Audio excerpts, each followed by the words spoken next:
Bonjour les amis, aujourd'hui nous allons parler du jardinage. Dans cette partie, nous allons voir les différents outils utilisés dans la réalisation d'un jardin. Nous allons également parler des différentes techniques de réalisation d'un jardin et à la fin, nous allons découvrir les innovations en jardinage. Pour combattre la carence en protéines végétales qui sévit dans le village Londo, situé dans la savane, caractérisé par un terrain accidenté et sablonneux, l'enseignant demande à ses élèves de 8e année de l'EB de planifier un projet de développement pour la production de légumes. Alors, pour vivre, beaucoup de familles font leur petit champ, appelé jardin ou potager, ou encore verger. Dans ces jardins, on y trouve des légumes, des arbres fruitiers, etc. Et ces cultures servent à nourrir la famille, donc à faire vivre la population.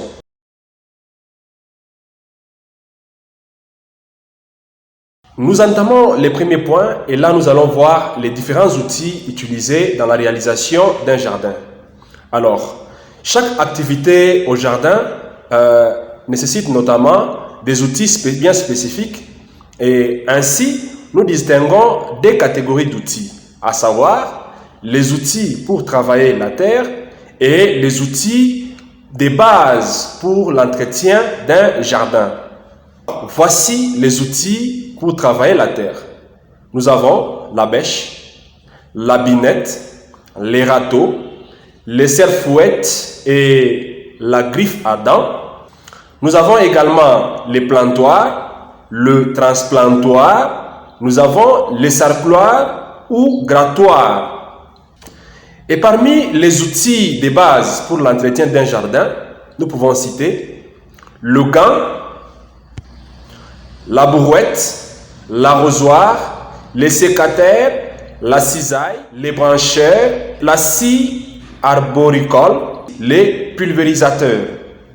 Nous sommes au deuxième point. Nous allons en fin de compte voir les techniques de réalisation d'un jardin. Alors, au fil des années, très nombreuses techniques se sont développées afin de pouvoir améliorer la qualité et la productivité des cultures. Et nous distinguons deux types de techniques de jardinage. Il s'agit donc de la technique traditionnelle, c'est-à-dire en pleine terre, mais aussi de la technique moderne qui se fait hors sol. Dans cette rubrique basée dans la technique traditionnelle du jardinage, nous allons apprendre à préparer un jardin. Nous allons aussi découvrir comment s'aimer, jardiner en fonction de l'exposition. Nous allons également voir comment faire les choix des cultures, mais aussi nous allons voir comment entretenir un jardin. Et nous en saurons également plus sur les carrés potagers. Alors, nous commençons avec la technique traditionnelle. Comment s'y prendre? Alors, ici nous allons découvrir 7 astuces donc, pour réussir un jardin potager en quelques étapes. Il s'agit donc de d'abord dimensionner la taille de votre jardin. Donc, si nous voulons nous lancer, nous devrons donc avoir une dimension précise. Il nous faut déterminer la surface que nous sommes disposés à cultiver. Deuxièmement, nous devons aussi faire un bon choix d'emplacement. C'est-à-dire que notre jardin doit être notamment à côté du soleil avant tout.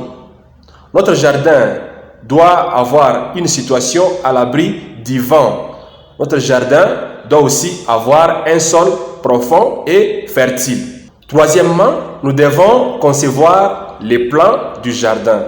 Nous devons délimiter. Et nous devons, dans ces cas, quatrièmement, bien sûr, préparer le sol du premier jardin. Au début, nous ne devons pas voir grand. Nous devons commencer petit. Donc, une petite surface va nous permettre de pouvoir nous initier en douceur au jardinage tout en associant plusieurs légumes et pour obtenir des récoltes gourmandes. Alors, nous devons opter soit pour un ou des carrés potagers de tout au plus 120 fois 120 cm, ou soit nous devons également opter pour une à des planches traditionnelles que nous appelons plate-bande, qui peuvent avoir tout au plus 1,20 mètres de largeur. Et nous devons également préparer des allées d'au moins 60 cm pour permettre au passage des brouettes et aussi faciliter les travaux d'entretien. Nous devons aussi prévoir la possibilité d'agrandir notre jardin à la longue, et nous devons également choisir un emplacement qui pourrait accueillir plusieurs carrés potagers ou plusieurs plates-bandes. Et pour les premiers cas, celui d'installer un carré potager. Donc, un carré potager doit être surélevé de 120 cm de côté, et ces carrés, nous pouvons les diviser en 16 cases de culture, et ces 16 cases peuvent avoir chacune 30 x 30 cm. De ce fait, ces carrés vont offrir de nombreux avantages. Entre autres, il va permettre d'obtenir des bons rendements, c'est-à-dire sur des petites surfaces. Il va également permettre de créer un jardin là où le sol n'est pas favorable, en amenant une bonne terre, bien sûr. Et ces carrés ne nécessitent pas également le bêchage au préalable. Et étant surélevés, les carrés facilitent les travaux des sols, diminuent nécessairement les travaux lourds. Et ces carrés permettent d'avoir également la diversité des cultures. Et pour terminer, les carrés potagers permettent également un arrosage et puis un entretien assez limité.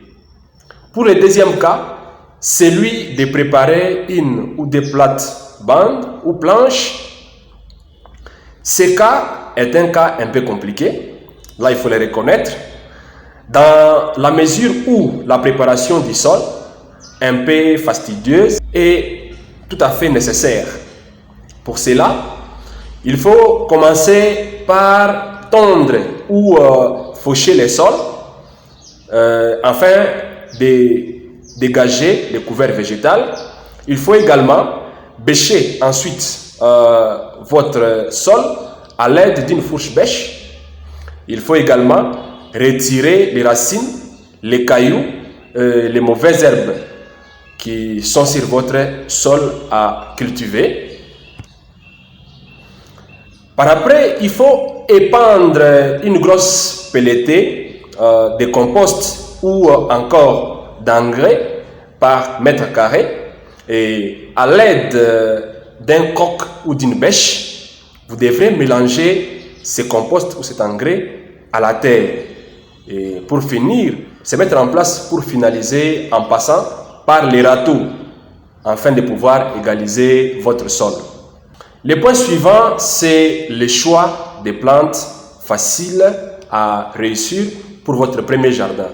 Alors, la liste est très longue, mais voici quand même quelques légumes qu'il faudrait utiliser pour le premier jardin. Nous citons la laitue, les épinards, les courgettes, le ail et l'oignon, la carotte, la tomate, ainsi que les herbes aromatiques. Alors, planter ou s'aimer? D'abord, nous devons reconnaître que nous avons deux types de graines. Il y a des graines fines et des grosses graines. Pour cela, pour les graines fines, nous devons les planter en pépinière.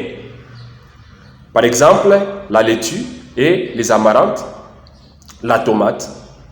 Et pour les grosses graines, nous devons recourir aux semis directs.